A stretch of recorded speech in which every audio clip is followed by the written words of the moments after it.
بسم اللہ الرحمن الرحیم۔ اصول الفقہ یہ ابن عثیمین رحمۃ اللہ علیہ کی یہ جو کتاب ہے وہ ہم پڑھ رہے ہیں۔ نہی کی ہم نے تعریف پڑھی کہ نہی ایک قول ہے جس میں کسی چیز سے رکنے کو طلب کیا جاتا ہے حاکمانہ طور پر، حاکمانہ طور پر یعنی اصطلاح کے طور پر، اور اس کا ایک ہی صیغہ ہے اور وہ ہے فعل مضارع جو لا ناہیہ کے ساتھ مقرون ہو، فعل مضارع جو لا ناہیہ کے ساتھ مقرون ہو، جیسا کہ مؤلف رحمۃ اللہ نے کہا کہ ولا تتبع اهواء الذين كذبوا بآياتنا، آپ ان کی خواہشات پر مت، ان کی خواہشات کی پیروی مت کیجیے جنہوں نے ہمارے آیتوں کی تکذیب کی۔ تو یہ قول ہے جس میں کسی چیز سے رکنے کو طلب کیا جاتا ہے حاکمانہ طور پر، اور اس کا صیغہ مخصوص ہے اور فعل مضارع جو کہ لا ناہیہ کے ساتھ مقرون ہو، ملا ہوا ہو، جس پر لا ناہیہ لگا ہوا ہو۔ ٹھیک ہے، اس کے علاوہ مولوی رحمۃ اللہ علیہ کہتے ہیں اوپر انہوں نے بتایا کہ کچھ صیغے ایسے ہیں جس میں رکنا تو طلب کیا جاتا ہے لیکن وہ امر ہوتے ہیں، جیسے کہ دا ہے، اترک ہے، کف ہے۔ دا مانے چھوڑ دو، اترک مانے چھوڑ دو، کف مانے رک جاؤ۔ یہ تمام صیغے اگرچہ کہ اس میں جو ہے رکنے کے معنی پایا جاتا ہے لیکن یہ نہیں ہوں گے بلکہ یہ امر ہوں گے، کیونکہ نہیں کے لیے ضروری ہے کہ وہ فعل مضارع لا ناہیہ کے ساتھ مقرون ہو۔ تو چونکہ یہ تمام صیغے اگرچہ کہ اس میں رکنے کے مفہوم پایا جاتا ہے لیکن اس پر لا ناہیہ نہیں لگا ہوا، اس لیے اس کو ہم امر کہتے ہیں، نہیں کہتے۔ اس کے بعد کی بات اب بتا رہے ہیں کہ وقد یستفاد طلب الکف بغیر صیغۃ النہی، کسی چیز سے رکنے کا استفادہ کیا جاتا ہے صیغے نہی کے بغیر بھی۔ اس کا کیا مطلب ہے؟ مطلب یہ کہ کسی چیز سے رکنے کا استفادہ ہوتا ہے اگرچہ کہ اس میں لا ناہیہ نہیں لگا ہوتا، کسی صیغے پر کوئی فعل مضارع لا ناہیہ کے ساتھ نہیں ہوتا، لیکن اس کے باوجود بھی کسی چیز سے رکنے کا حکم اس سے مستفاد ہوتا ہے، کسی چیز سے رکنے کا اس سے حکم مستفاد ہوتا ہے۔ کن چیزوں سے مستفاد ہوتا ہے؟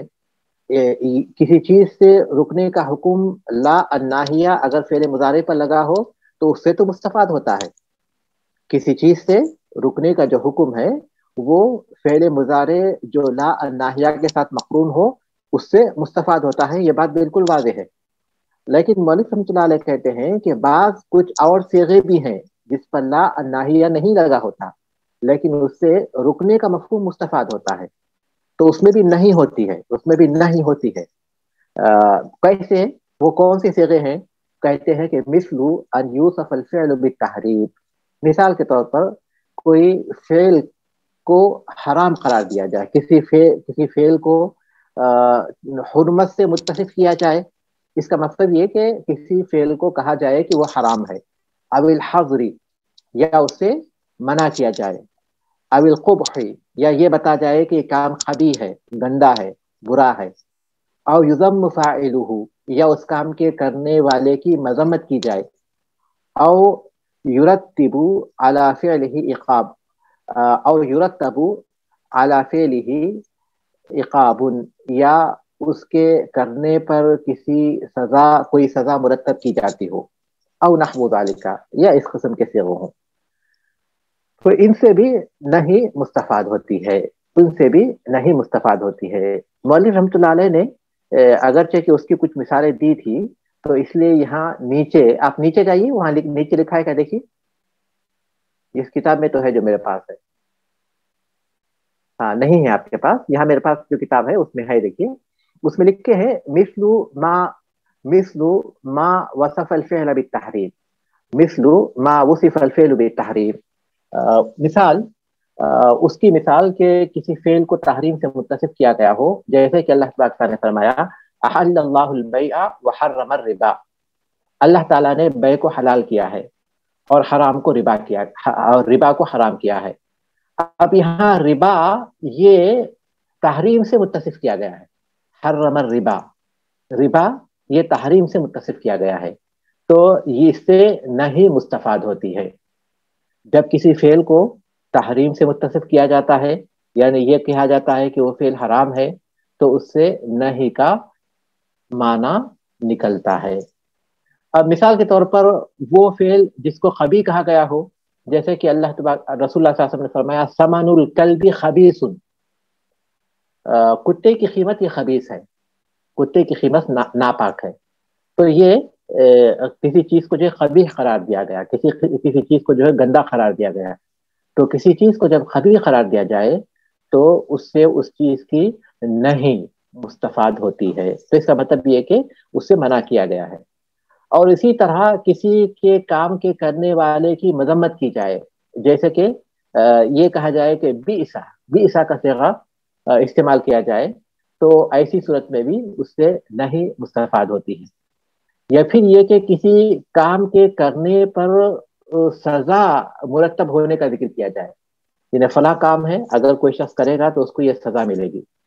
تو جس فعل کے کرنے پر عقاب مرتب ہوتا ہو تو اس سے بھی نہیں مستفاد ہوتی ہے، جیسا کہ اللہ تبارک تعالیٰ نے فرمایا ان الذين ياكلون اموال اليتامى ظلما انما ياكلون في بطونهم نارا وسيصلون سعيرا۔ وہ لوگ جو ظلم کے ساتھ یتیموں کا مال کھاتے ہیں وہ اپنے پیٹوں میں آگ کو بھرتے ہیں اور وہ عنقریب بھڑکتی ہوئی آگ میں داخل ہوں گے۔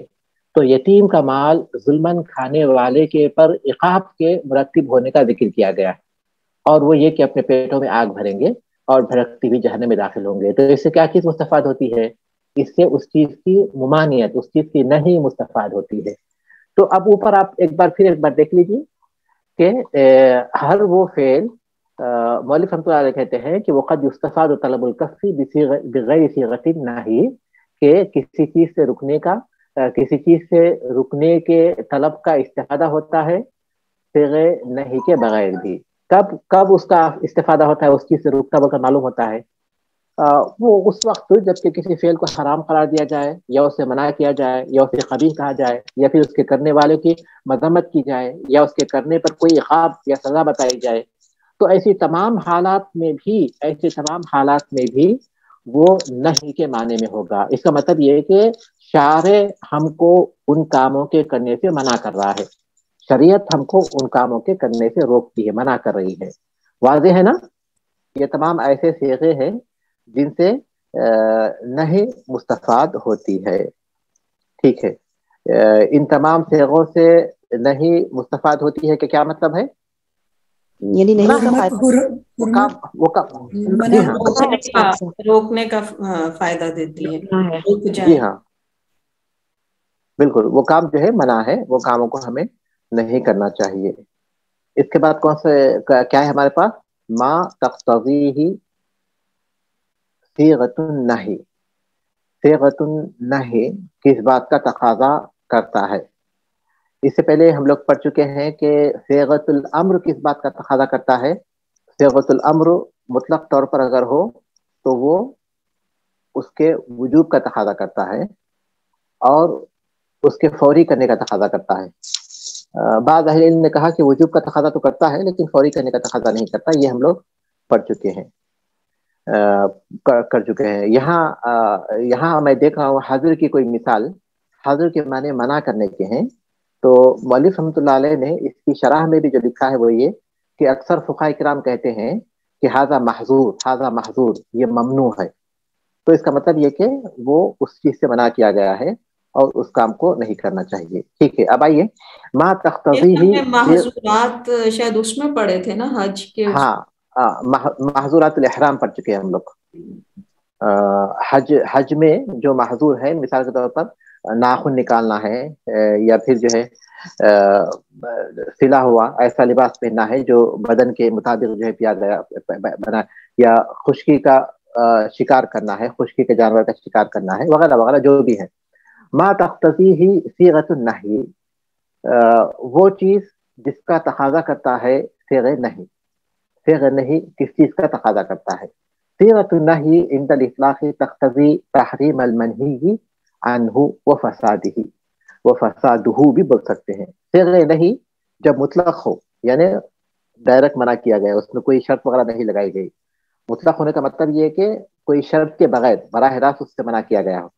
تو صیغہ نہیں اطلاق کی صورت میں جبکہ وہ مطلق ہو، جس چیز سے منع کیا گیا ہے اس کی حرمت کا تقاضا کرتا ہے اور اس کے فاسد ہونے کا تقاضا کرتا ہے. دیکھیے دو چیزوں کا تقاضا کرتا ہے صیغہ نہیں. صیغہ نہیں دو چیزوں کا تقاضا کرتا ہے. ایک یہ کہ وہ حرام ہے، جس چیز سے منع کیا گیا ہے وہ حرام ہے، اور دوسرا یہ کہ وہ فاسد ہے. دو چیزوں کا تقاضا کرتا ہے. اس کو آپ یاد رکھنا پڑے گا کہ صیغہ نہیں مطلق ہونے کی صورت میں دو چیزوں کا تقاضا کرتا ہے. ایک یہ کہ تحریم المنہی عن، جس چیز سے منع کیا گیا ہے اس کی حرمت کا، اور دوسرا وہ فسادی کی اور اس کے فاسد ہونے کا. فمن الادلتی علی انہا تقتضی التحریم، ان دلائل میں سے، اس بات کے دلائل میں سے کہ صیغہ نہیں تحریم کا تقاضا کرتا ہے، قولہ تعالی، اللہ تعالیٰ کا یہ فرمان ہے، وما آتاکم الرسول فخذوہ وما نہاکم عنہ فانتہوا، رسول جو تمہیں دیں انہیں لے لو اور جس چیز سے منع کریں اس سے تم رک جاؤ. فالامر بالانتہائی عما نہا عنہ، اس چیز سے رک جانے کا حکم جس سے رسول نے منع کیا گیا ہے، یقتضی وجوب الانتہا، اس چیز سے رک جانے کے وجوب کا تقاضا کرتا ہے. جب کہا کہ ما نہاکم عنہ فانتہوا، جس چیز سے منع کیا ہے اس سے رک جاؤ، تو یہ جو رک جانے کا تقاضا ہے یہ اس کے واجب یعنی رکنا واجب ہے، اس کا تقاضا کرتا ہے.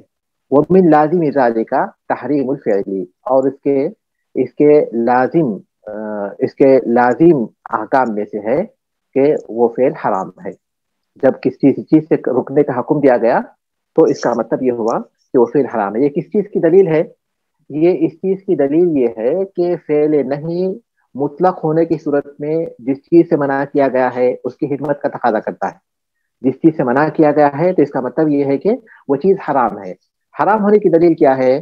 وما نہاکم عنہ فانتہوا، جس چیز سے رسول نے تمہیں منع کیا گیا اس سے رک جاؤ. تو جس چیز سے منع کیا گیا ہے اس سے رکنے کا حکم اس بات کا تقاضا کرتا ہے کہ رکنا واجب ہے. جب رکنا واجب ہے تو اس کے لازمی تقاضوں میں سے یہ ہے کہ اس چیز کا کرنا حرام ہے. واضح ہے نا؟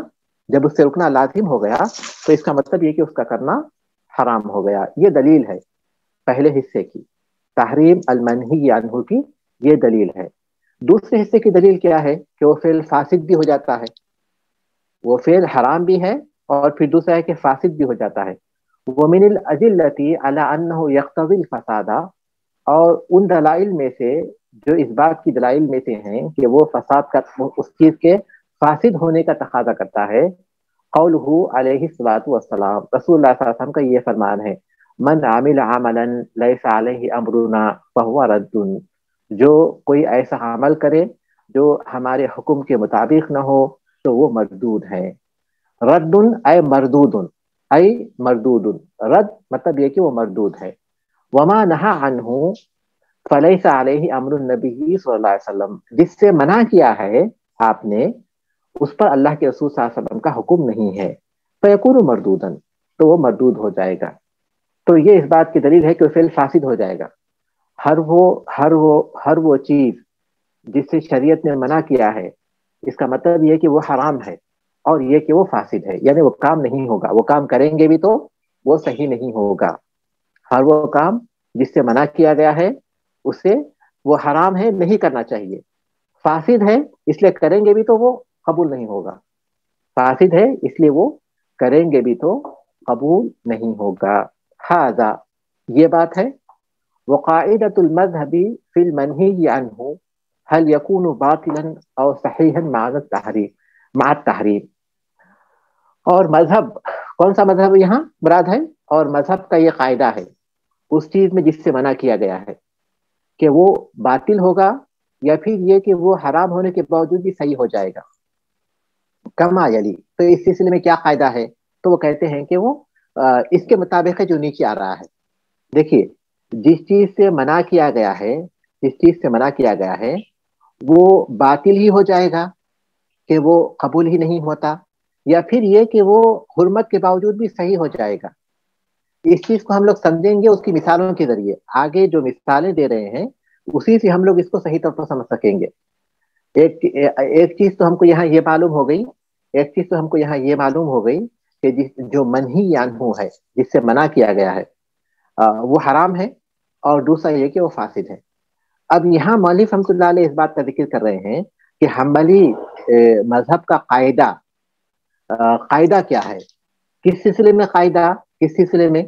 وہ یہ کہ جس چیز سے منع کیا جاتا ہے وہ باطل ہی ہو جاتی ہے کہ وہ قبول نہیں ہوتی اگر وہ کریں گے تو، یا پھر یہ کہ وہ حرام ہے لیکن وہ صحیح ہو جاتی ہے، صحیح ہو جاتی ہے. حرام ہے لیکن وہ صحیح ہو جاتی ہے. مثال کے طور پر آپ کو ذرا سا سمجھنے کے لیے میں یہ کہتا ہوں کہ اگر کوئی شخص اذان ثانی کے بعد خرید و فروخت کرتا ہے، اذان ثانی کے بعد وہ ذر البیع کا حکم ہے کہ خرید و فروخت بیع و شراء چھوڑ دو. کب چھوڑو؟ جب اذان ہو جائے. وَإِذَا نُودِيَ لِلصَّلَاةِ مِن يَوْمِ الْجُمُعَةِ فَاسْعَوْا إِلَىٰ ذِكْرِ اللَّهِ وَذَرُوا الْبَيْعَ. ٹھیک ہے، لیکن اس شخص نے اذان ثانی کے بعد کوئی چیز خریدی اور کسی شخص نے کوئی چیز بیچی اور کسی شخص نے کوئی چیز خریدی، تو اب منع کیا گیا ہے اذان ثانی کے بعد خرید و فروخت کرنے سے.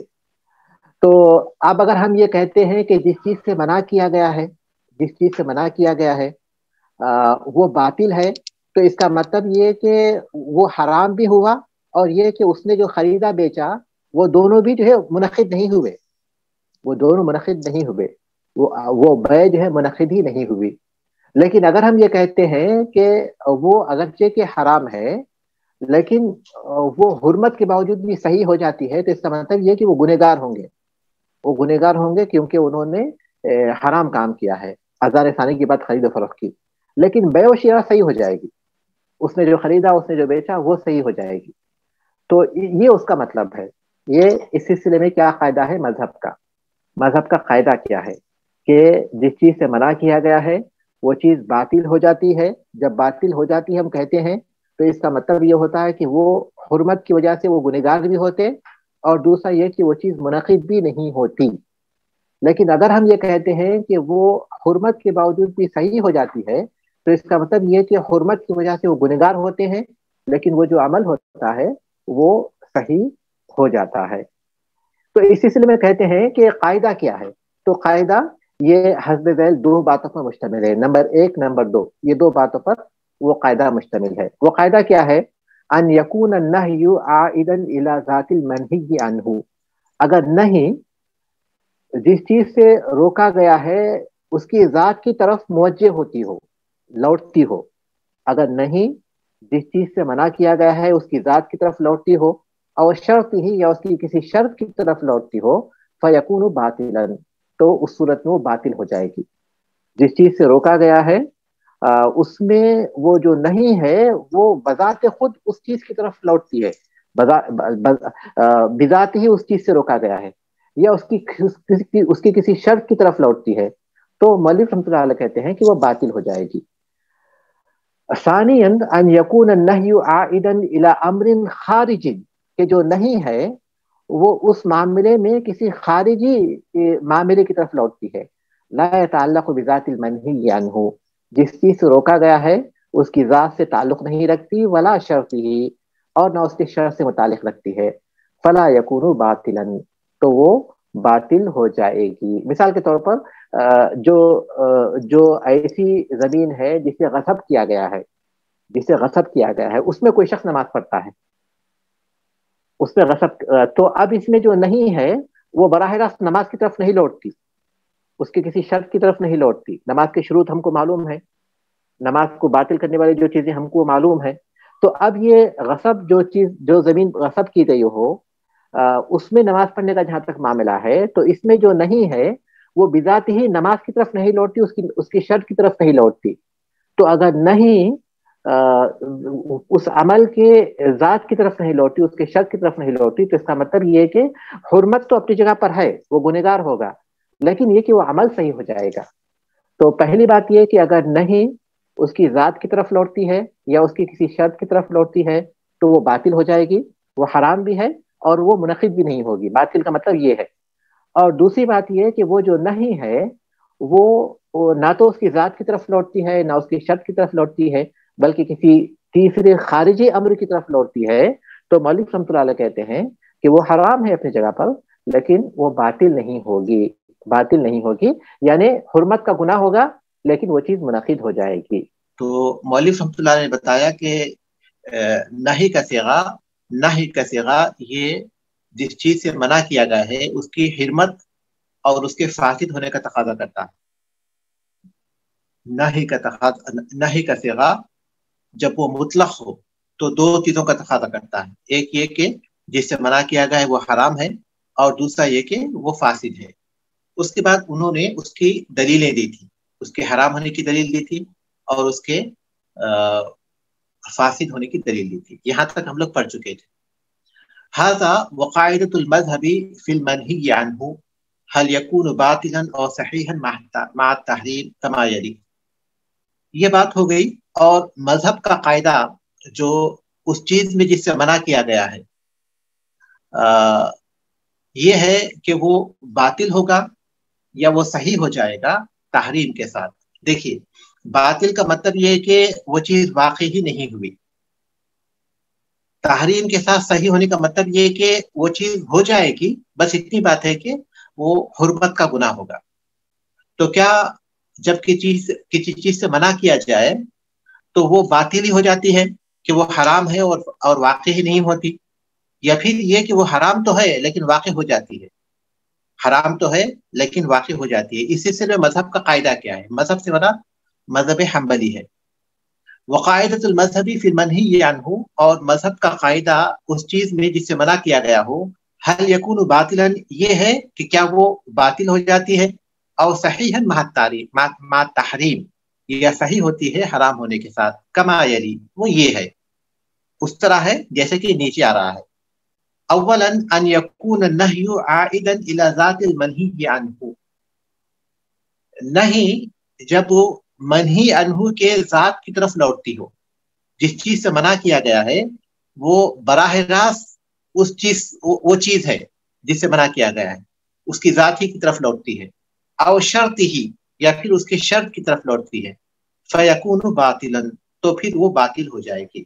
اگر نہیں منہی عنہ کے ذات کی طرف یا اس کی شرط کی طرف لوٹتی ہے تو پھر وہ باطل ہو جائے گی. ان یکون النہی عائدا الی امر خارجی، اگر نہیں کسی ایسی چیز کی طرف لوٹتی ہے جو کہ خارجی ہے. لا يتعلق بذات المنہی عنہ، منہی عنہ جس چیز سے منع کیا گیا ہے اس کی ذات سے تعلق نہیں رکھتی. ولا شرط ہی، اور نہ اس کی شرط سے تعلق رکھتی ہے. فلا یکون باطلا، تو ایسی صورت میں باطل نہیں ہوتی. خلاصہ یہ کہ جس چیز سے منع کیا گیا ہے اگر نہیں اس کی ذات کی طرف یا اس کی شرط کی طرف لوٹتی ہے تو وہ باطل ہو جائے گی. جس چیز سے منع کیا گیا ہے اگر نہیں اس کی ذات یا اس کی شرط کی طرف نہیں لوٹتی بلکہ تیسری چیز کی طرف لوٹتی ہے تو ایسی صورت میں وہ باطل نہیں ہوگی. مثال کے ذریعے آپ پر بات واضح ہو جائے گی. مثال کیا ہے اس کی؟ مثال العائد الی ذات المنہی عنہ، اس کی مثال جو لوٹتی ہے منہی عنہ کی ذات کی طرف فی العبادت، عبادت میں، النہی عن صوم یوم العیدین، عیدین کے دن روزہ رکھنے کی ممانعت.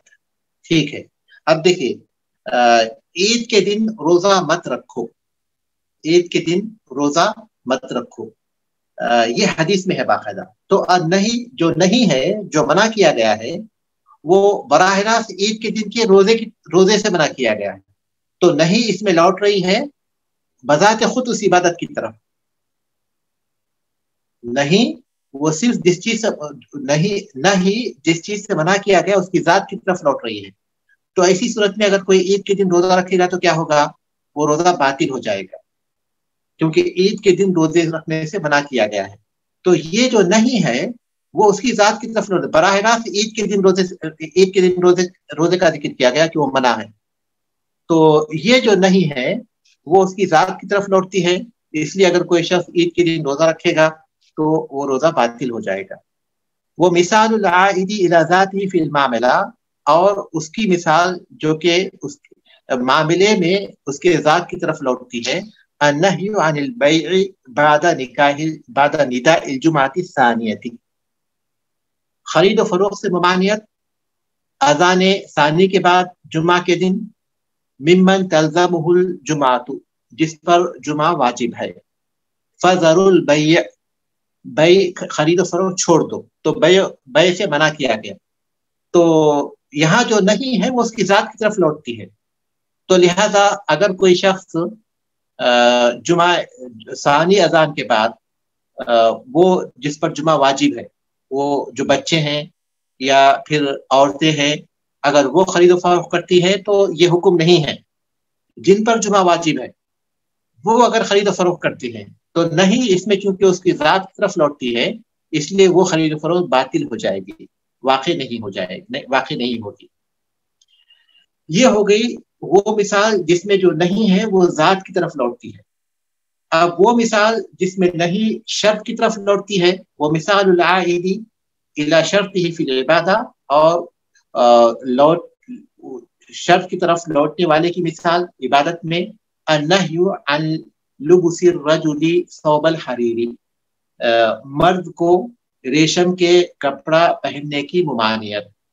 فستر العورت شرط لصحت الصلاۃ، نماز کی صحت کے لیے ستر کو ڈھانکنا یہ شرط ہے. فَإِذَا سَتَرَهَا بِثَوْبٍ مَنْهِيٍّ عَنْهُ، جب وہ ڈھانپے گا ستر کو ایسے کپڑے سے جسے منع کیا گیا ہے، لم تصح الصلاۃ، تو نماز صحیح نہیں ہوگی. لِعَوْدِ النَّهْيِ إِلَى شَرْطِهَا، اس لیے کہ نہیں نماز کے شرطوں میں سے ایک شرط کی طرف لوٹتی ہے. بدن کا ڈھانکنا ستر العورہ یہ نماز کی شرطوں میں سے ہے، اور ریشم کے کپڑے کے ذریعے اگر ڈھانکتے ہیں، ریشم کے کپڑے کے ذریعے ڈھانکتے ہیں جبکہ ریشم کے کپڑے سے منع کیا گیا، تو اس میں نہیں کس کی طرف لوٹ رہی ہے؟ شرط کی طرف لوٹ رہی ہے. تو نہیں اگر شرط کی طرف لوٹتی ہے تو اس صورت میں بھی وہ باطل ہو جائے گی. اس کے بعد کہتے ہیں وہ مثال العائد الی شرطہ فی المعاملہ. مجھے سمجھ ہی نہیں آئی کہ جو حریر اگر پہنتا ہے تو اس کی تو مجھے سمجھ نہیں آئی ہے. کیا چیز سمجھ میں نہیں ہے آپ کو؟ شیخ یہ جو تیسری والی مثال ہے جو آپ نے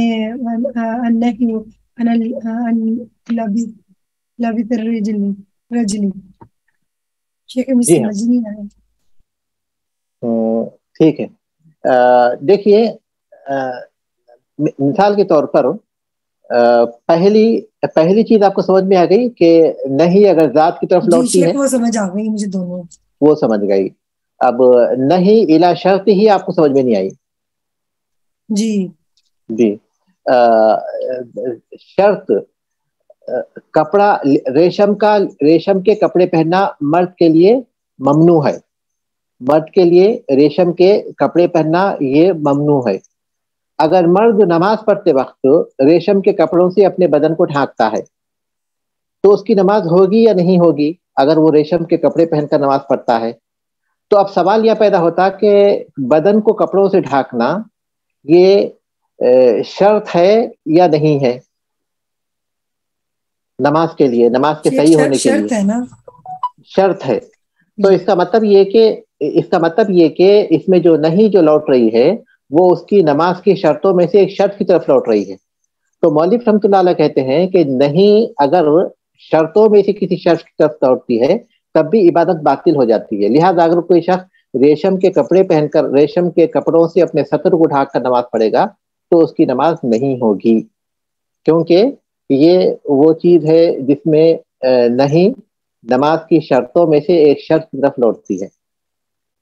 اور اسی طرح وہ کہتے ہیں کہ اسی طرح یہ یہاں جو بات بتا رہے ہیں وہ یہ کہ جب شرط میں سے کسی شرط کی طرف لوٹے گی تو پھر نماز باطل ہو جائے گی. نماز باطل ہو جائے گی کیونکہ اس نے نماز کی شرطوں میں سے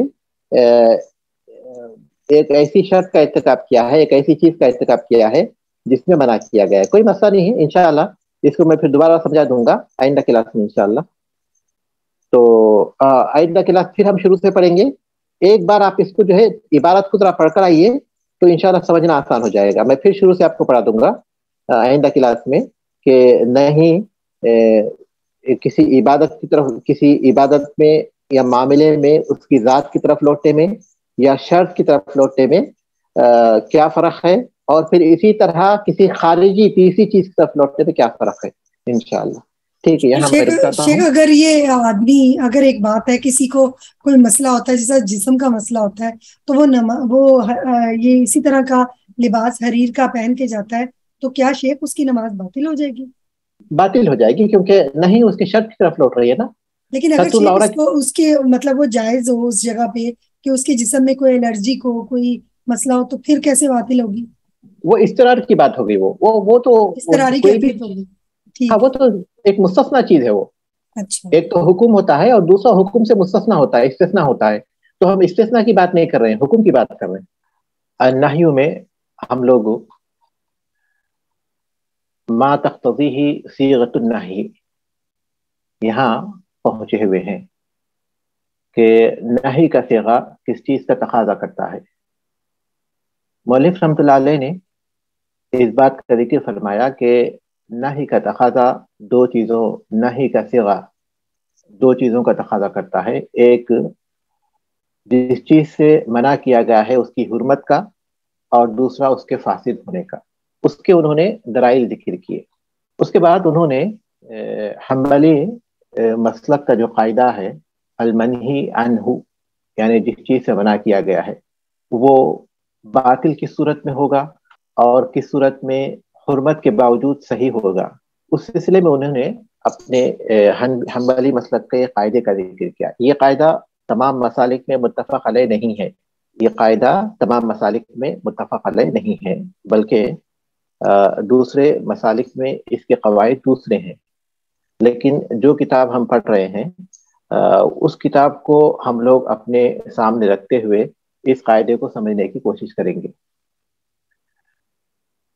جس چیز سے منع کیا گیا ہے، یعنی المنہی عنہ، جس چیز سے منع کیا گیا ہے وہ کس صورت میں باطل ہو جاتی ہے اور کس صورت میں وہ تحریم یعنی حرام ہونے کے باوجود بھی صحیح ہوتی ہے. تو مؤلف رحمۃ اللہ علیہ کہتے ہیں کہ ھذا وقاعدۃ المذهب فی المنہی عنہ هل یکون باطلا او صحیحا مع التحریم کما یلی. مذہب کا قاعدہ جس چیز سے منع کیا گیا ہے اس سلسلے میں کہ کیا وہ باطل ہو جاتا ہے یا پھر حرمت کے ساتھ صحیح ہوتا ہے، وہ اس طرح ہے ان یکون النہی عائدا الی ذات المنہی عنہ، کہ نہیں ہے یعنی نص جو کسی چیز کے منع کر رہی ہے، یا تو حدیث ہے یا قرآن کی کوئی آیت ہے. تو جو النہی جو نہیں ہے، جو نص ہے نہیں کی، وہ منہی عنہ جس چیز سے منع کیا گیا ہے اس کی ذات کی طرف لوٹتی ہو، اور شرط ہی یا اس کی شرط کی طرف لوٹتی ہو، فیکون باطلا، تو وہ باطل ہو جائے گی. باطل کا مطلب یہ کہ وہ عمل واقع ہی نہیں ہوتا. عمل واقع مطلب قبول نہیں ہوتا. واقع تو ہو گیا لیکن وہ شرعی طور پر صحیح نہیں ہوتا، عمل صحیح نہیں ہوتا. اگر نہیں المنہی عنہ کی ذات کی طرف لوٹتی ہو، جو عبادت یا پھر جو معاملہ ہے اسی معاملے اسی عبادت کی طرف لوٹتی ہو یا پھر اس کے شرط کی طرف لوٹتی ہو، تو وہ باطل ہو جائے گی. ان یکون النہی عائدا الی امر خارج لا يتعلق بذات المنہی عنہ ولا شرطہ فلا یکون باطلا. نہیں کسی ایسی چیز کی طرف لوٹتی ہو جو جس چیز سے منع کیا گیا ہے اس فی ذاتی ہی اس چیز سے اور اس کی شرط سے خارج ہو. نہیں کا تعلق نہ تو اس عبادت اور اس معاملے سے ہے اور نہ ہی اس کی شرط سے ہے، بلکہ ایک تیسری چیز سے ہے، تو ایسی صورت میں وہ باطل نہیں ہوتی. ایسی صورت میں وہ باطل نہیں ہوتی.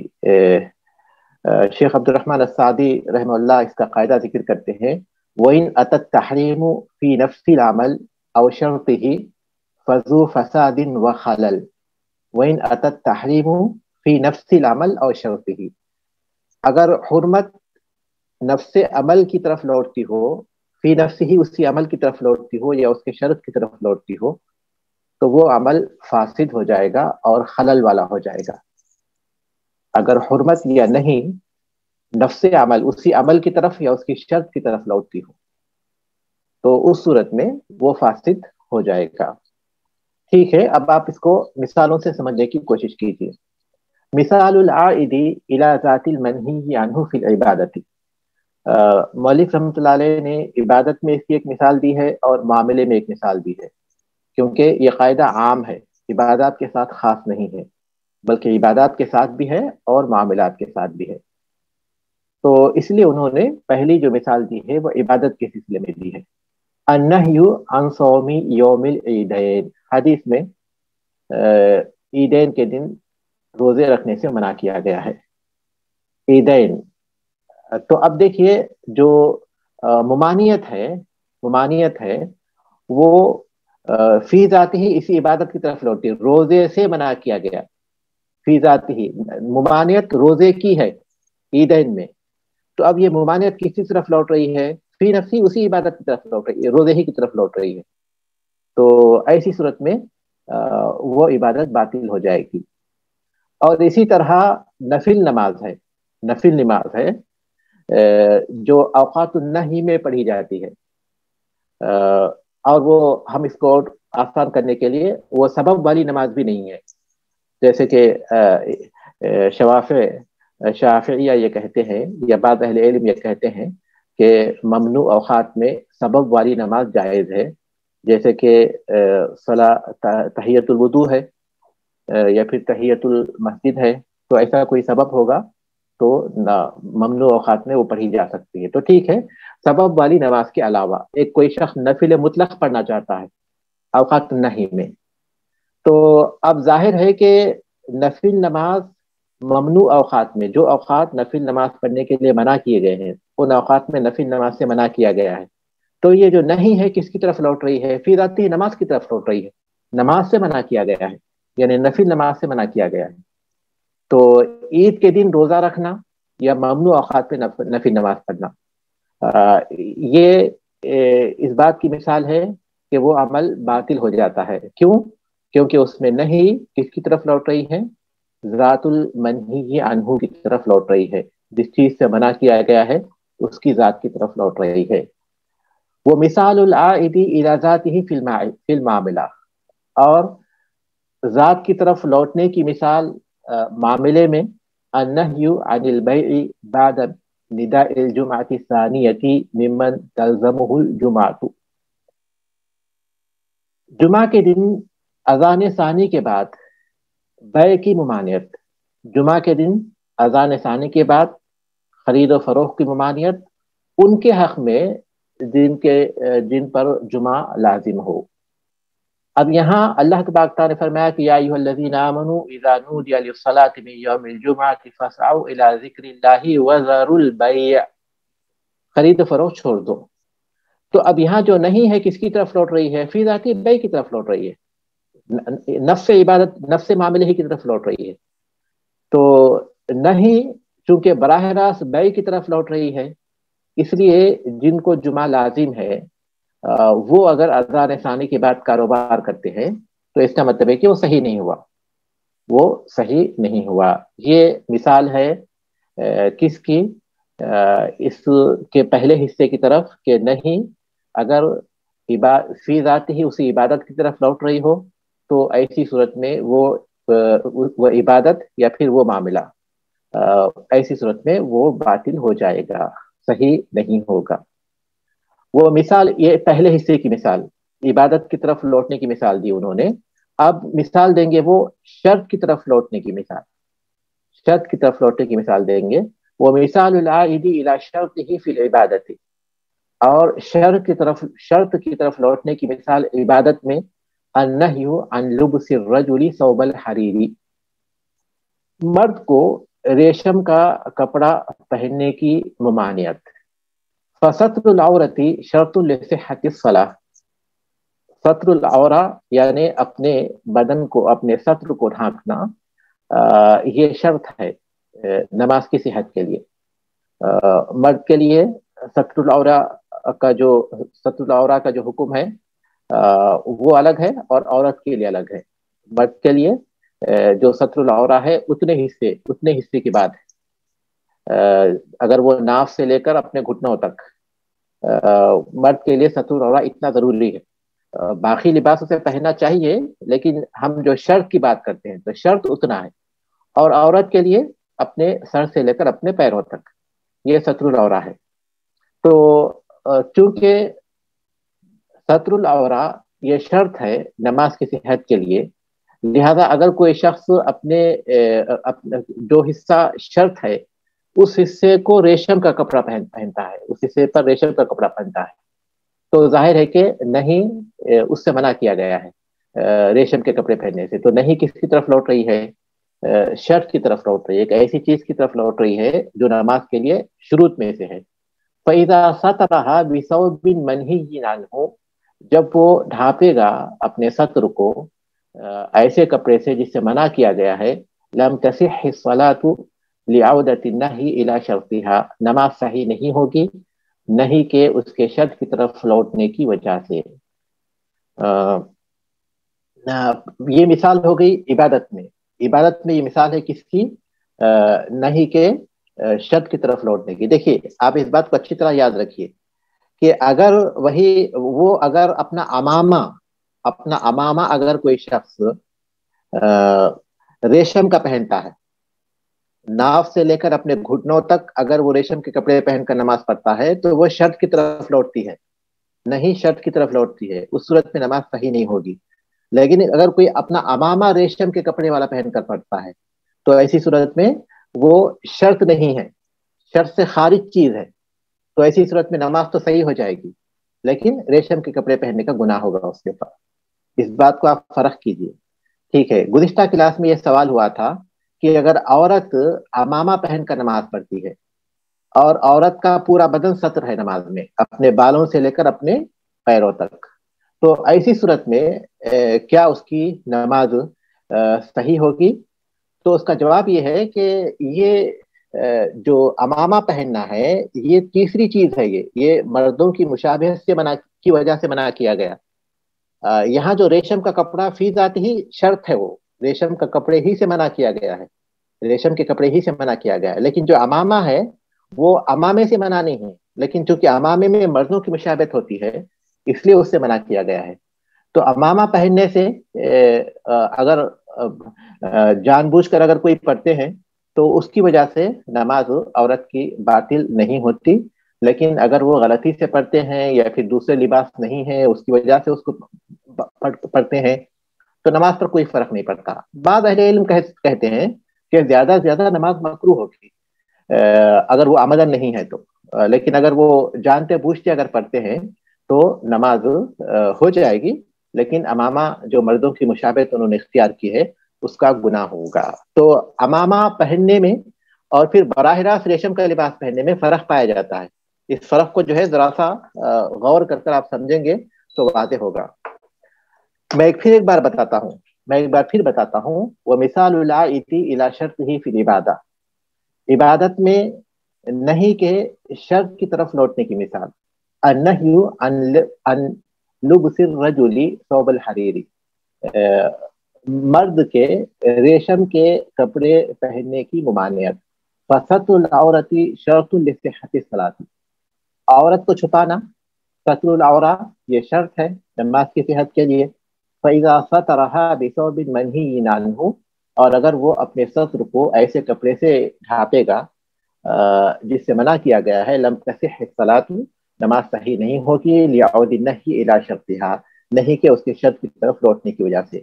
تو ریشم کے کپڑے جہاں جتنا حصہ مرد کے لیے شرط ہے ستر العورہ، اتنے حصے میں اگر وہ ریشم کے کپڑا پہنتا ہے تو گویا نہیں شرط کی طرف لوٹ رہی ہے، نہیں عبادت کی شرط کی طرف لوٹ رہی ہے.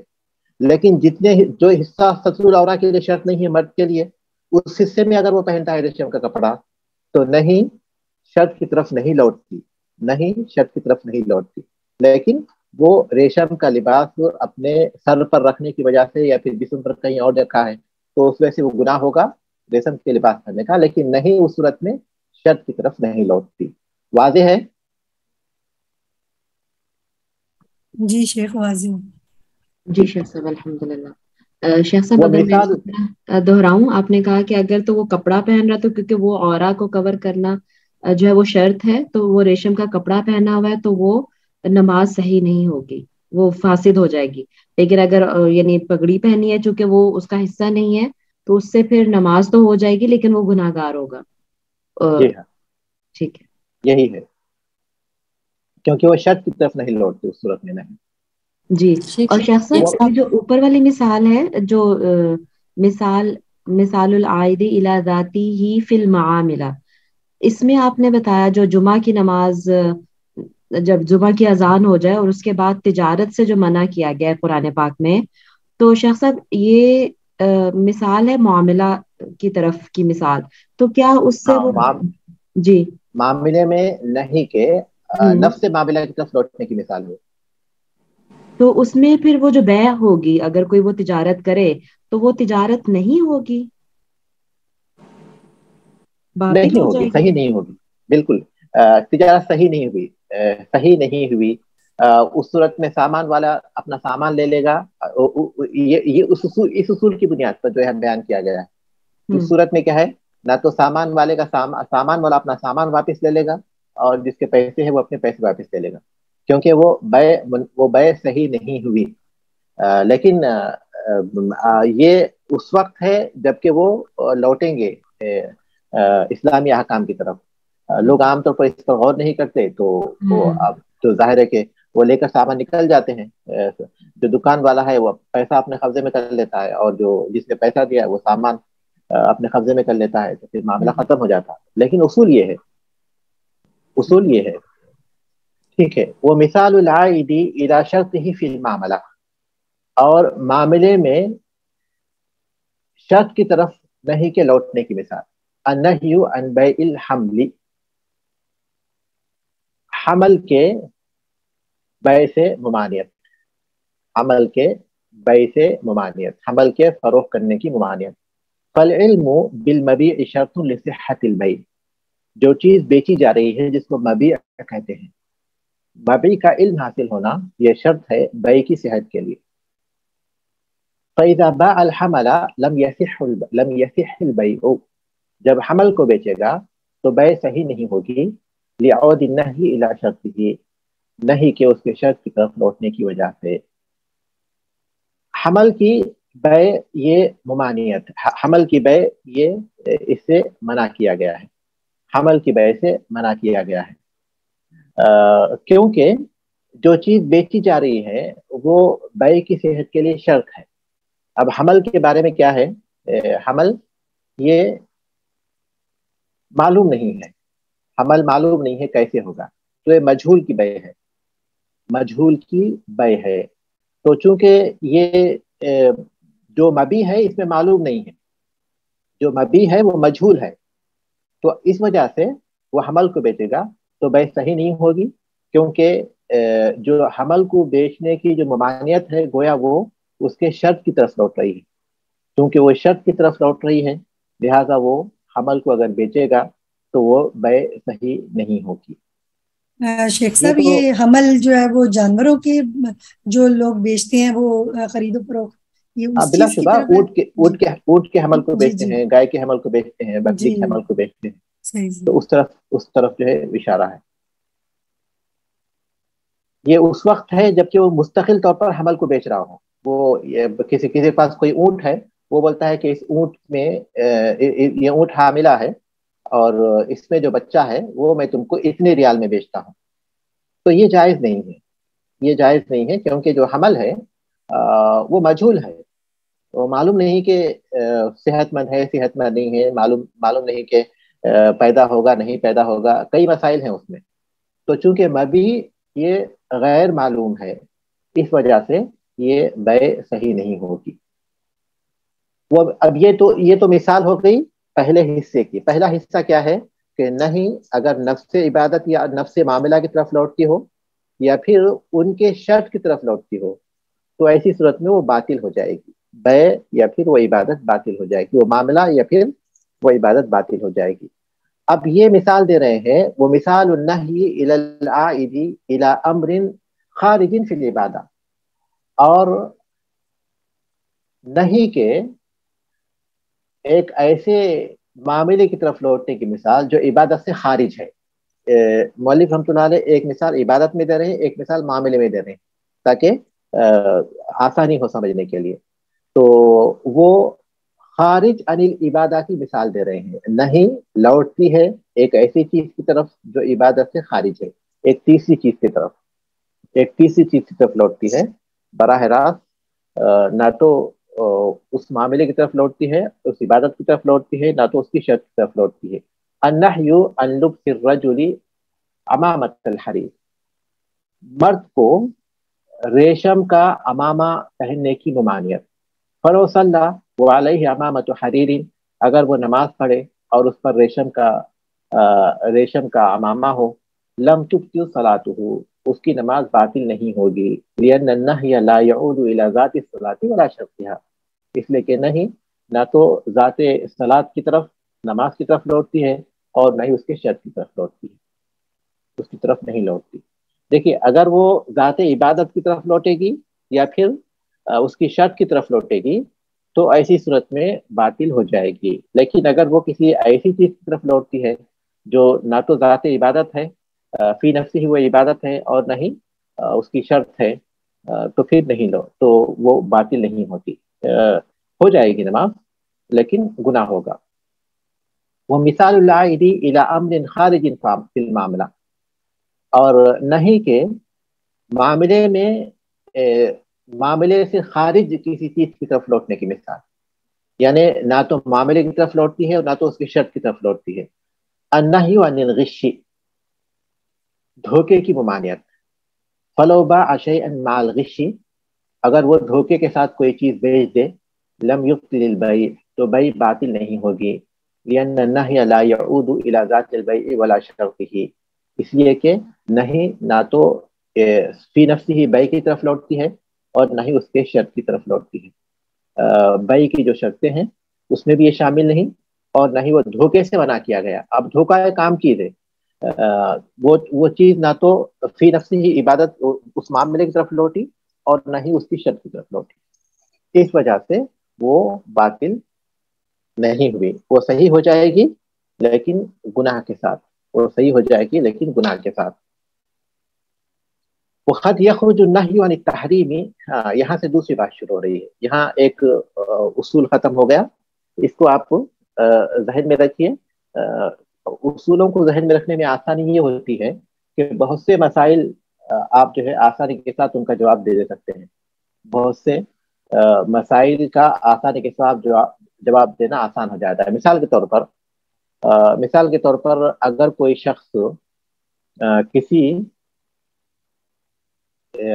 ایسی جگہ پر نماز پڑھتا ہے جو اس نے غصب کی ہوئی ہے، اپنے گھر اس نے جو کسی سے غصب کیا ہوا ہے اور اس میں نماز پڑھتا ہے، تب آپ سے سوال ہو کہ وہاں نماز پڑھنا جائز ہے یا جائز نہیں ہے، جائز ہے یا جائز نہیں ہے، تو اب آپ کیا جواب دیں گے؟ صاحب نماز تو ہو جائے گی لیکن اس کو اپنے اس عمل کا گناہ ہوگا، ایسے اس اصول کو آپ وہاں وہ کیجیے، اس اصول کو آپ وہاں وہ کیجیے، وہاں کرتے ہوئے آپ جواب دیجیے کہ جو غش والی ہے وہ شیخ صاحب جائز نہیں، شیخ صاحب میرا جواب یہ ہے کہ جائز نہیں۔ جی شیخ صاحب پچھلی دفعہ آپ نے بتایا تھا کہ نہیں ہوگی۔ دیکھیے میں آپ کو یہ بتا رہا ہوں کہ آپ اس اصول کو روشنی میں رکھ کر جواب دیجیے، تمام چیزوں کو چھوڑ دیجیے، آپ اصول تو یہ ہے نا کہ جی شرط نماز کی شرط یہ ہے کہ جگہ پاک ہو، تو وہ پاک تو ہے جگہ بے شک، وہ تو وہ اس سے شرط کا تو تعلق نہیں ہے، شرط کی طرف بھی نہیں لوٹتی، نہیں۔ ہاں جی ہاں، ویری گڈ، ماشاء اللہ، یہ ہے اصلی جواب، جی یہ ہے اصلی جواب کہ اگر وہ نجس جگہ پر نماز پڑھیں گے تو وہ اس میں جو نہیں ہے وہ اس کی شرط کی طرف لوٹتی ہے۔ اگر وہ نجس جگہ پر نماز پڑھتے ہیں تو وہ نہ ہی شرط کی طرف لوٹتی ہے، اس صورت میں نماز نہیں ہوگی، لیکن وہ غصب کی ہوئی جگہ پر نماز پڑھتے ہیں تو نہیں، نہ تو فی نفسی ہی اس عبادت کی طرف لوٹتی ہے، نہ تو اسی شرط کی طرف لوٹتی ہے، بلکہ ایک ایسے معاملے کی طرف لوٹتی ہے جو عبادت سے خارج ہے، تو اس لیے نماز ہو جائے گی، لیکن غصب کا جو گناہ ہے وہ اپنی جگہ پر ہوگا، تو نماز ہو جائے گی۔ اس اصول کو آپ فالو کیجئے، نماز ہو جائے گی، غصب کا گناہ ہوگا۔ اور اسی طرح اگر کوئی شخص وضو کرتا ہے کسی ایسی برتن میں جو سونے اور چاندی کے ہیں، سونے اور چاندی کے برتن میں ایک شخص وضو کرتا ہے تو اس کا وضو ہوگا یا نہیں ہوگا؟ ہو جائے گا شیخ صاحب، کیوں کیونکہ اس ہوگا؟ میں بھی کیونکہ اس میں بھی پانی پاک ہونا چاہیے، بس پانی پاک ہوگا تو وضو ہو جائے گا، لیکن اس میں کس برتن سے لیا گیا وہ اس کی شرط وہ تو کھانے پینے سے منع کیا نا، کہ کھانے اور پینے میں سونا اور چاندی کے برتنوں میں کھانا پینا منع ہے، تو وضو تو کہ مطلب پانی بھی پاک ہے تو وضو تو میرا خیال ہے ہو جائے گا۔ ہاں اس میں جو نہیں ہے سونے چاندی کے برتن کے استعمال سے منع کیا گیا ہے، چاہے اس میں ہم کھانا کھائیں، چاہے پانی پئیں، چاہے اس میں وضو کریں، چاہے وہ پین کے طور پر استعمال کریں، چاہے وہ اپنے گھر میں جو ہے کسی چیز میں سجاوٹ کے طور پر رکھیں، ان کا استعمال، اس طرح کا استعمال منع ہے، سوائے عورتوں کے زیور کے، اس کی اجازت دی گئی، اس کے علاوہ اس کا کسی بھی طرح کا استعمال ہوگا وہ حرام ہے۔ اب یہاں جو سونے چاندی کے برتن میں کوئی شخص وضو کر رہا ہے تو اب دیکھیے جو نہیں ہے نہ تو فی نفس ہی وضو کی طرف لوٹتی ہے اور نہ ہی اس کی شرط کی طرف لوٹتی ہے، بلکہ وہ سیدھا سادہ ایک تیسری چیز کی طرف لوٹتی ہے، تو اس لیے ہو جائے گی، وضو ہو جائے گا لیکن اس پر گناہ ہوگا۔ ٹھیک ہے، اگر کوئی شخص قبلے کی طرف پیٹ کر کے نماز پڑھتا ہے، شیخ نماز نہیں ہوگی، نماز نہیں ہوگی، کیوں نہیں ہوگی؟ اس کا تعلق شیخ قبلہ شرط ہے، نہیں اس کے شرط کی طرف لوٹتی ہے، نہیں اس کی شرط کی طرف لوٹتی ہے، اس لیے نماز نہیں ہوگی۔ اگر کوئی شخص نجس کپڑوں میں نماز پڑھتا ہے، طہارت شرط ہے شیخ، ہاں نجس کپڑوں میں نماز پڑھتا ہے تو گویا وہ نہیں، چونکہ اس کی شرط کی طرف لوٹ رہی ہے اس لیے اس کی نماز نہیں ہوتی۔ اب آگے بڑھتے ہیں، وَقَدْ يَخْرُجُ شیخ صاحب آپ نے جو زمین کے غصب جس نے کیا تو وہ شیخ وہ النہی عن الغش میں آئے گی؟ ہاں غصب میں آئے گی، نہیں غش، غصب نہیں۔ النہی سوال کیا ہے آپ کا شیخ صاحب؟ جو آپ نے جو سوال پوچھا تھا کہ کوئی غصب کرتا ہے زمین کو تو وہ اس میں نماز پڑھتا ہے، تو وہ اس چیز میں ہی آئے گی النہی عن الغش جو آپ نے؟ نہیں، النہی عن الغش میں نہیں آئے گی، وہ براہ راست النہی عن الغصب میں آئے گی۔ غصب سے خود فی نفسی منع کیا گیا ہے نا، جی جی ٹھیک ہے۔ اچھا شیخ، یہاں پہ اسماء نے نا ایک سوال کیا ہوا ہے کہ استاد تحیت الوضو بھی سبب والی نماز ہے، ممنوع وقت ادا ہو سکتی ہے؟ میرا خیال ہے ان کا مائک نہیں چل رہا، تو انہوں نے سوال کیا ہوا ہے۔ راجح قول یہ ہے کہ جو سبب والی نماز ہے وہ ممنوع اوقات میں ہوتی ہے، کیونکہ حدیث میں ہے اذا دخل احدکم المسجد فلا یجلس حتی یصلی رکعتین، جب تم میں کوئی شخص مسجد میں داخل ہو تو نہ بیٹھے یہاں تک کہ 2 رکعتیں نماز پڑھ لے۔ تو اس میں یہ نہیں کہا گیا کہ اس وقت 2 رکعت نماز پڑھے، اگر ممنوع اوقات نہیں ہے تو پڑھے، ایسی کوئی بات نہیں ہے، الفاظ عام ہیں۔ تو اس سے دلیل لیتے ہوئے اہل علم کہتے ہیں کہ جو سبب والی نمازیں ہیں وہ ممنوع اوقات میں پڑھی جا سکتی ہیں، اس میں کوئی حرج کی بات نہیں، یہی قول راجح ہے۔ اس کے بعد دیکھیے وَقَدْ يَخْرُجُ النَّهْيُ عَنِ التَّحْرِيمِ إِلَى مَعَانٍ أُخْرَى لِدَلِيلٍ يَقْتَضِي، اور نہیں تحریم سے دوسرے معنی کی طرف نکلتی ہے، یعنی حرمت کے علاوہ کوئی اور چیز اس میں ہوتی ہے ایک کسی دلیل کے ذریعے جو اس کا تقاضا کرتی ہو۔ نہیں ہمیشہ حرمت کی معنی ہی میں نہیں ہوتی بلکہ دوسری معنی میں بھی ہوتی ہے، لیکن ایسے ہی نہیں تقاضا کرتی ہے بلا شبہ حرمت کا اور فساد کا، لیکن بعض اوقات وہ کچھ دوسرے معنی پر بھی دلالت کرتی ہے دلیل کے ساتھ جو اس کا تقاضا کرتی ہے۔ اگر کوئی ایسی دلیل ہو جو نہیں کو حرمت کے علاوہ کسی اور چیز پر محمول کرنے کا تقاضا کرتی ہو تو اس دلیل کی وجہ سے ہم وہاں حرمت کے علاوہ کوئی اور چیز سمجھیں گے۔ فمنہا، اس میں سے ہے الکراہہ، کراہت پر بھی دلالت کرتی ہے۔ ومثل لذلك بقوله صلی اللہ علیہ وسلم، اس کے لیے اہل علم نے مثال دی اللہ کے رسول صلی اللہ علیہ وسلم کے اس قول کی، لا يمسن احدكم ذکرہ بیمینہ وهو یبول، تم میں سے کوئی شخص اپنے ذکر کو، اپنے شرمگاہ کو اپنے دائیں ہاتھ سے نہ چھوئے اس حال میں کہ وہ پیشاب کر رہا ہو۔ فقط قال الجمہور، جمہور کہتے ہیں ان نہی ہنا، نہیں یہاں للکراہتی، کراہت کے لیے ہے، لأن الذکر بضعۃ من الانسان، اس لیے کہ شرمگاہ انسان کے جسم کا ایک حصہ ہے، والحکمۃ من النہی تنزیہ الیمین، اور نہیں کی جو حکمت ہے وہ دائیں ہاتھ کی شرافت ہے، دائیں ہاتھ کی کرامت ہے۔ تو اس وجہ سے چونکہ دلیل کیا ہے، وہ بھی جسم کا ایک حصہ ہے، وہ بھی جسم کا ایک حصہ ہے. تو پھر کیوں جسم کے ایک حصے کو چھونے سے جو ہے چھونے کی ممانعت ہو سکتی ہے؟ تو ظاہر ہے کہ اس کی وجہ یہ کہ جو دایاں ہاتھ ہے اس کو جو اسلام نے اس سے اچھے کام کے لیے اس ہاتھ کو مقرر کیا ہے. تو اس وجہ سے اس حکمت کی وجہ سے اسے منع کیا گیا ہے. تو اس لیے اس میں جو نہیں ہے اس کو اہل علم نے کس کی طرف لوٹایا؟ کراہت کی طرف لوٹایا. اہل علم نے اس میں نہیں کو حرمت کی طرف نہیں لوٹایا، حرمت کی طرف نہیں لوٹایا بلکہ کراہت کی طرف لوٹایا. کراہت کی طرف لوٹایا کس دلیل کی بنیاد پر؟ اس لیے کہ وہ بھی جسم کا ایک حصہ ہے، اور دوسرا یہ کہ اس میں حکمت دائیں ہاتھ کی کرامت اور اس کی شرافت ہے. اور دوسرے جسمانی کی طرف لوٹتی ہے وہ کیا ہے؟ الارشاد. الارشاد کا مطلب یہ کہ رہنمائی کرنا، کسی چیز کے بارے میں کوئی اچھی بات بتلانا. مثل قول صلی اللہ علیہ وسلم لمعاذ، جیسا کہ اللہ کے رسول صلی اللہ علیہ وسلم کا قول ہے معاذ بن جبل کے لیے، لا تدعن ان تقول دبر كل صلاة، تم مت چھوڑو کہ تم ہر نماز کے بعد ان کلمات کو کہو، یعنی کبھی بھی تم ان کلمات کو نماز کے بعد مت چھوڑو. اللہم اعنی علی ذکرک و شکرک و حسن عبادتک، اے اللہ تعالیٰ میری مدد فرما اپنے ذکر، اپنے شکر اور اپنی اچھی عبادت کے سلسلے میں. یہ دعا آئے گی انشاءاللہ بلوغ المرام میں، وہاں ہم اس کی شرح کریں گے.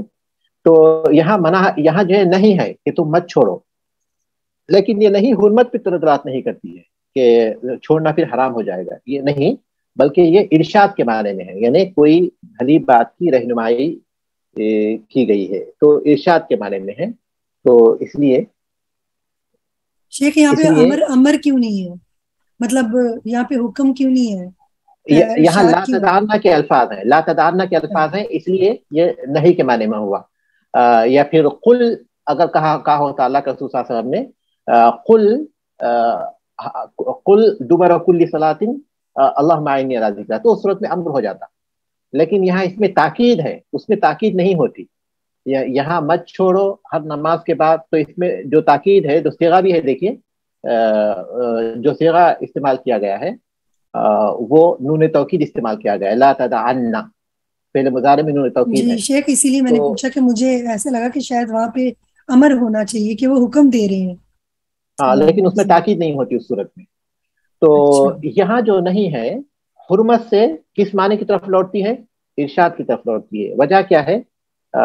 وجہ یہ ہے کہ یہ عبادت ایک مستحب عبادت کا حکم دیا گیا ہے. شیخ صاحب ارشاد کے معنی کیا ہوتے ہیں؟ نصیحت کرنا؟ نصیحت کرنا بھی ہوتا ہے، کوئی چیز بتلانا، کوئی رہنمائی کرنا. نصیحت کے معنی زیادہ اچھے ہیں اس کے. جی ہاں شیخ صاحب، میں ایک سوال پوچھنا چاہ رہی تھی. بچوں کی شرٹوں پہ کچھ بنا ہوا ہوتا ہے اور یہ لوگ نماز کے لیے جاتے ہیں، تو کیا پھر وہ نماز پھر نہیں ہو پاتی ہے؟ بچوں کی ٹی شرٹ پہ کچھ بنا ہوا ہوتا ہے شیخ صاحب. ہاں شیخ صاحب صورتیں کہہ رہی ہیں، جو تصاویریں نہیں بنی ہوتی کہ جس طرح جیسے کوئی سی سائڈ کا بنا ہوا ہوتا ہے یا کچھ اس طریقے سے بنا ہوتا ہے، سمندر کا بنا ہوتا ہے. جی ہاں، تو وہ پھر بچوں کی نماز نہیں ہو پاتی نا؟ نہیں، ایسا ہم لوگ عام بات تو نہیں بول سکتے، کیونکہ اس میں نہیں کس چیز کی طرف لوٹتی ہے. آپ دیکھیے نہیں کیا عبادت کی طرف لوٹتی ہے یا اس کی شرط کی طرف لوٹتی ہے؟ تصاویر سے منع کیا گیا، تصاویر سے منع کیا گیا. لیکن اگر یہ جس حصے میں اگر اس اصول کو ہم سامنے رکھیں گے تو اس میں جو بات معلوم ہوگی وہ یہی کہ اگر ستر العورا جتنے حصے پر ضروری ہے اتنے حصے میں اگر کوئی تصویر کے چیزیں پہنتا ہے تو ایسی صورت میں وہ نہیں اس کے شرط کی طرف لوٹتی. تو اس صورت میں وہ نماز باطل ہوگی. لیکن اگر اس کے علاوہ ہے، وہ پیٹھ پر ہے یا اپنے گردن کے پاس ہے، تو ایسی صورت میں نماز تو ہو جائے گی لیکن گناہ کے ساتھ. شرٹ کے سامنے ہوتا ہے زیادہ تر، جیسے سینے کے اوپر ہوتا ہے. ہاں، سینے کے اوپر ہوتا ہے، پیٹھ کے پیچھے ہوتا ہے. تو وہ غلط ہے، اس میں کوئی شک نہیں ہے. لیکن سوال یہ ہے کہ کیا نماز ہوتی نہیں ہوتی؟ تو نماز ہو جاتی ہے گناہ کے ساتھ. جزاک اللہ خیر. صاحب جو دوسرا نماز پڑھ رہا ہے اس کے پیٹھ پہ تصویر ہے اور پیچھے کھڑے رکھے تو اس کی نماز، اس سے کوئی فرق نہیں پڑتا اس کو، کیونکہ وہ نہ تو اس کو نہ اس کی عبادت میں کوئی نہیں لوٹ رہی ہے، نہ تو اس کی شرط میں لوٹ رہی ہے، اس کا کوئی تعلق ہی نہیں ہے اگر اس کی نظر پڑتی ہے اس کے شرط پر۔ بس اتنی بات ہے کہ اس کے خشوع میں فرق آ سکتا ہے، اگر وہ اپنی نظر کو جو ہے فوراً کنٹرول نہیں کیا تو ہو سکتا ہے کہ اس پر کیا لکھا ہوا ہے، کیا تصویر ہے، اس پر غور کرے گا تو اس کے خشوع میں فرق پڑ سکتا ہے، لیکن اس کی عبادت پر کوئی فرق نہیں پڑتا، کیونکہ نماز کی جو شرطیں ہیں، نماز کے جو ارکان ہیں، نماز کی جو دوسری چیزیں ہیں، اس کو وہ اپنی جگہ فالو کر رہا ہے، تو دوسرا کوئی شخص پہنا ہوا ہے تو اس کی بات پر کوئی فرق نہیں پڑے گا۔ بس اتنی بات ہے کہ وہ خیال رکھے کہ کہیں ایسا نہ ہو کہ وہ اس کی خشوع ختم ہو جائے۔ اور صلاۃ الاستخارہ جو پڑھے عصر کے بعد ایسے وقتوں میں تو وہ کیسا رہے گا؟